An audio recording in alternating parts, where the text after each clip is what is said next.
The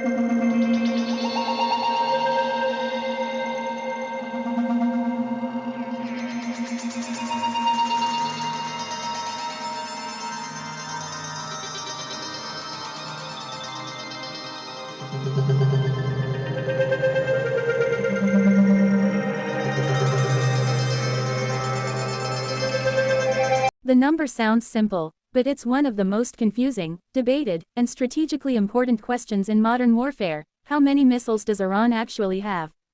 Because depending on who you ask, the answer changes dramatically. Some estimates say a few thousand. Others suggest far more. And in the middle of an active conflict, those numbers don't just shift, they become weapons themselves. Before the recent escalations, most Western intelligence agencies agreed on one baseline. Iran possessed over 3,000 ballistic missiles, making it the largest missile arsenal in the Middle East. That sounds like a solid number, until you realize it only includes certain types of missiles. It often excludes cruise missiles, drones, and weapons held by proxy groups. SlashGear +1. So right from the start, the 3,000 figure isn't the full picture. It's more like the visible tip of a much larger, hidden system. And that's where things start to get complicated. Because Iran doesn't store its missiles like most countries. Instead of large, exposed bases, it relies on deeply buried underground networks, often called missile cities.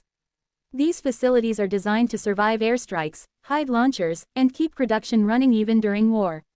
That means when analysts try to count Iran's missiles, they're not counting what they can see, they're guessing what might be hidden. Then came the conflict. During the intense exchanges in 2025 and beyond, Iran launched hundreds of missiles in a very short time. In just the first week of fighting, more than 500 missiles were fired, with total launches climbing even higher as the conflict continued. SlashGear. At that rate, something didn't add up. If Iran only had around 3,000 missiles, and it was firing hundreds within days, then either Iran was burning through its entire arsenal incredibly fast, or the original estimates were wrong. Some analysts began revising their numbers upward. New projections suggested Iran may have had between 4,000 and 5,000 missiles before the conflict began.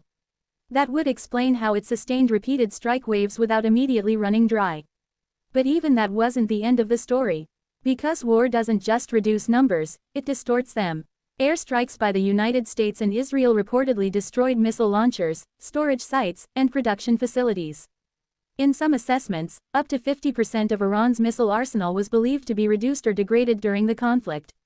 Wall Street Journal. Other estimates were more cautious, suggesting only about one-third of the arsenal had actually been destroyed, with another portion damaged or hidden underground. The Guardian. And here's where it gets even more interesting. Even after heavy bombardment, intelligence reports still indicate that Iran retains thousands of missiles, including over 1,000 medium-range systems capable of striking targets across the region. Wall Street Journal. So despite massive military pressure, the number never drops to zero. It just changes. That's because missile stockpiles aren't static. They're constantly being used, destroyed, rebuilt, and in some cases, secretly expanded. Iran has spent decades refining this system. Instead of relying solely on stockpiles, it has invested heavily in production capacity. Factories are spread out, hardened, and sometimes hidden. Components can be manufactured separately and assembled quickly. This allows Iran to replace losses faster than many expect.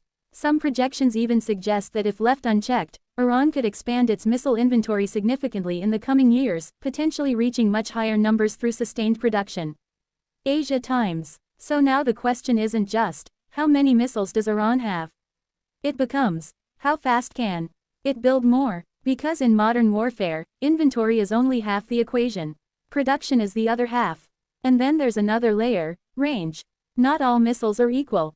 A large portion of Iran's arsenal consists of short-range systems, designed for regional use. But when analysts talk about strategic threat, they focus on medium and long-range missiles. Out of the total stockpile, only a fraction, often estimated between 1,000 and 2,000 missiles, can reach targets at longer distances like Israel or beyond. Henry Jackson Society. So depending on what you're measuring, total missiles, operational missiles, or long-range missiles, the number changes again. And that's why the real number is so difficult to pin down. Because every version of the number tells a different story. A lower estimate might suggest Iran is running out of firepower. A higher estimate might signal a prolonged threat.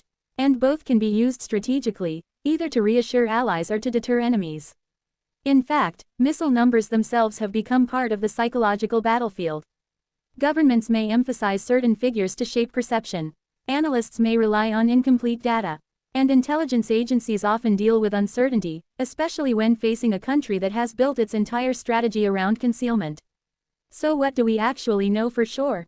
We know Iran has one of the largest missile arsenals in the region. We know it started with at least 3,000 ballistic missiles, likely more. We know it has fired hundreds, possibly over 1,000, in recent conflicts. We know a significant portion has been destroyed, but not enough to eliminate the threat. And we know it still has thousands remaining, with the ability to rebuild. But the exact number, that remains uncertain, and that uncertainty is the real story. Because in modern warfare, ambiguity can be just as powerful as firepower. If your enemy doesn't know how many missiles you have left, they have to assume the worst. And that assumption changes everything, from defense planning to political decisions to the risk of escalation.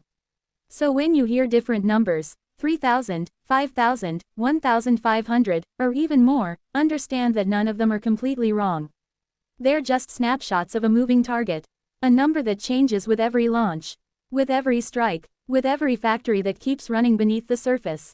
And in the end, that's what makes Iran's missile stockpile so significant.